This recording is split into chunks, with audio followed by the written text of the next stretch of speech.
So hello sa tanan.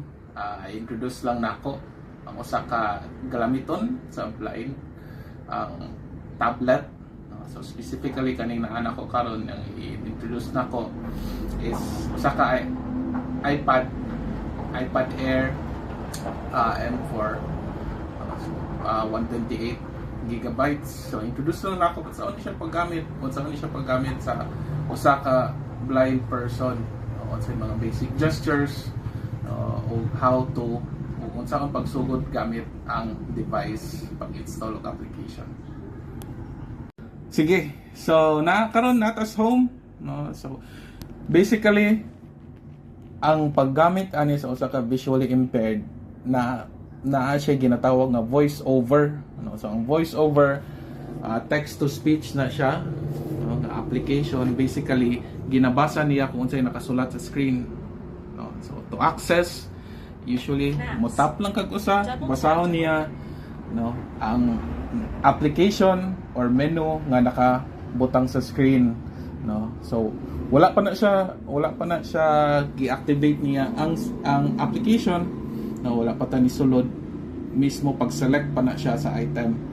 Then pag move sa item, swipe right, swipe left, swipe right na pod, hangtod mapunta ka sa imong ganahan nga application.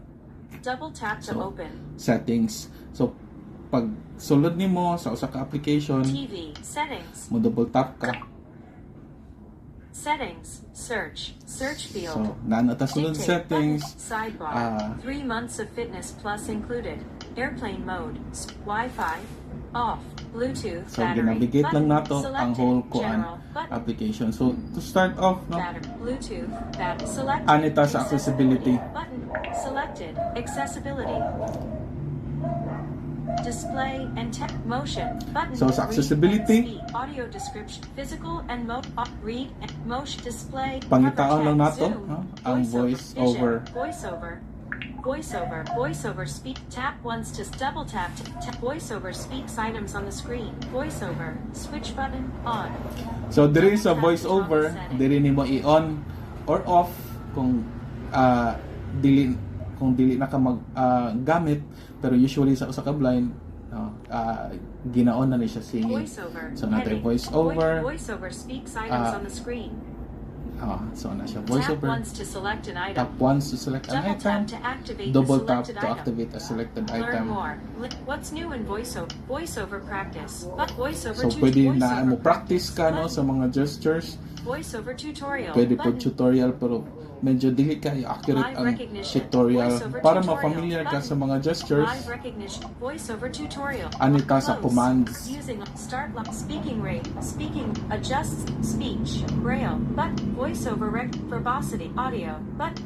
audio commands. Button. All command. Touch gesture. Keyboard. So there is a touch gestures. Tap. One finger single tap. So one Speak finger item. single tap. One finger double No, tap. one finger Activate. double tap. One tap. Two No, finger hangtod triple sa tap. three Three fingers. finger double tap. Toggle mute. No, Button. so toggle mute, no.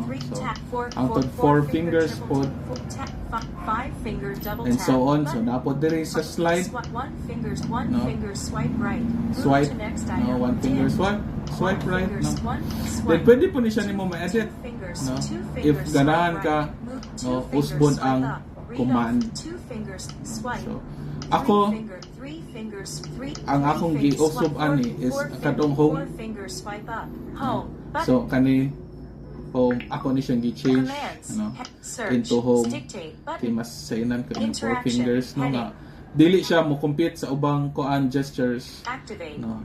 Dali ra pod i-navigate. Magic tap. Perform long press. Secondary activate. Perform long press. Basic navigation. Move in. So Move out. Basic diri secondary pag basic. imong i-select to siya, maka-choose ka unsa iyang function. So muna siya sa home screen. Sa home screen ako nga function, no,